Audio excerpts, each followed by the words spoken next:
কোরবানির গোশত দিয়ে আপনি যদি অনুষ্ঠান করতে চান, যে বিষয়টি জানতে চেয়েছেন, হ্যাঁ, কোরবানির বিষয় দিয়ে আপনি বিবাহ শাদীর অনুষ্ঠান হিসাবে আপনি অনুষ্ঠান করতে পারেন।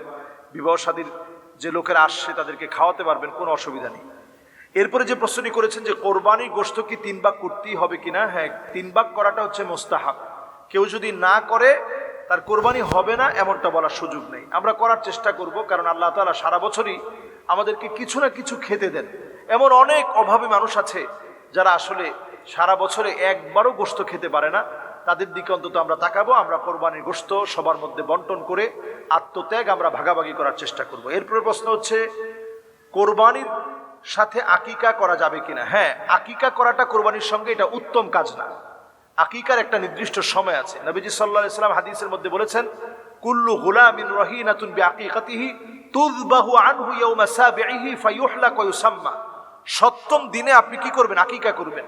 7ম দিনে পারেন নাই 14তম দিনে করবেন, এরপরে পারেন নাই 21তম দিনে করবেন, এরপরে পারেন নাই আপনি পরে করার চেষ্টা করবেন। এটাকে টেনে এনে আমরা কোরবানির সঙ্গে অ্যাটাচ করব না। যদি কেউ করে ফেলে তাহলে এটা বলার সুযোগ নাই যে কোরবানি হবে না, বরং এই কাজটা সুন্দর কাজ হয় না, আমরা এটা বলবো। এরপরের প্রশ্ন হচ্ছে কোরবানি আমরা যারা দিচ্ছি, এই কোরবানি দেওয়ার ক্ষেত্রে একজন যদি অথবা দুজন অথবা একাধিক জন যদি বেনামাজি হয় তাহলে কোরবানি হবে কিনা।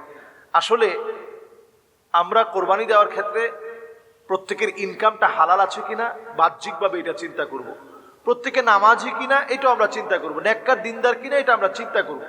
কিন্তু সমাজে যদি এমন লোক পাওয়া না যায় তাহলে একেবারে ওই লোকগুলাকে দূর দূর করে আপনি তাড়িয়ে দিবেন। তারা কোরবানি দিতে চাচ্ছে, এটা একটা ফান্ডামেন্টাল ইবাদা, এবং এটা এমন একটা ইবাদা ওই লোকটাকে আত্মত্যাগ আর কোরবানি হয়তো আল্লাহ তাআলা এটার মধ্য দিয়ে শিখিয়ে দিবেন। কাজেই আমরা এটাকে ছোট করার মতো সুযোগ কিন্তু আমাদের নেই, সুযোগ কিন্তু নেই। আপনি ওই মানুষটাকে দূরে না সরিয়ে দিয়ে বরং আপনি তাকে বলবেন যে ভাই, একসঙ্গে যেহেতু আমরা কোরবানি দিচ্ছি, আসেন আজকে থেকে নিয়ত করে ফেলেন। আগে তো আল্লাহ তাআলা নামাজের কথা বলছেন, ইন্না সলাতি, এরপরে বলছেন অনুসুকি, এরপরে বলছেন ও মাহিয়ায়া ও মামাতি লিল্লাহি রাব্বিল আলামিন। আগে বলছেন নিশ্চয় আমার নামাজ, এরপরে বলছেন নিশ্চয় আমার কোরবানি, এরপরে বলছেন আমার জীবন, এরপরে বলছেন আমার মরণ লিল্লাহি রাব্বিল আলামিন, এই বিশ্বজাহানের প্রতিপালক আল্লাহ সুবহানাহু ওয়া তাআলার জন্য। কাজে যেহেতু নামাজটা আমরা পড়ছি, আমরা কোরবানিও করছি, ভাই যেহেতু কোরবানি দিচ্ছেন আসেন নামাজটাও পড়ি, এরকম একটা দাওয়াত আপনি দিয়ে দেন। একেবারে যদি আপনি হিট করে বলেন না ভাই আপনি বেনামাজি, আপনার সঙ্গে কোরবানি দিতে পারবো না, তাহলে আপনার কোরবানির 12টা বাজায় ফেলবে।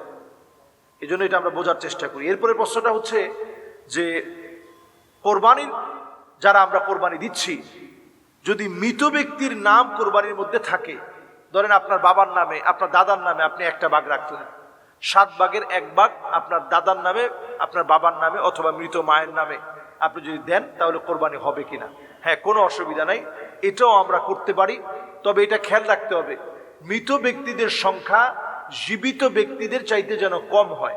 আমি আবার বলছি, যেমন আপনারা 7 জনে মিলে কোরবানি দিচ্ছেন, 6 জন তারা আলহামদুলিল্লাহ জীবিত আছেন, আর 1 জন মৃত ব্যক্তির নামে আপনারা কোরবানি দিলেন। এইভাবে করে আমরা দিব। এমন যেন না হয় যে 5 জন মৃত ব্যক্তির নামে দিলেন আর 2 জন আপনি জীবিত ব্যক্তির নামে দিলেন। জীবিত ব্যক্তির নাম যেন বেশি হয়। ফুকাহায়ে কেরাম এই বিষয়টাকে প্রাধান্য দিয়েছেন।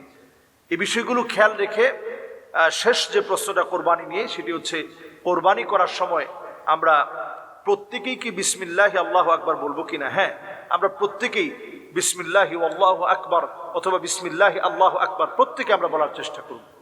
আসসালামু আলাইকুম ওয়া রাহমাতুল্লাহি ওয়া বারাকাতুহু।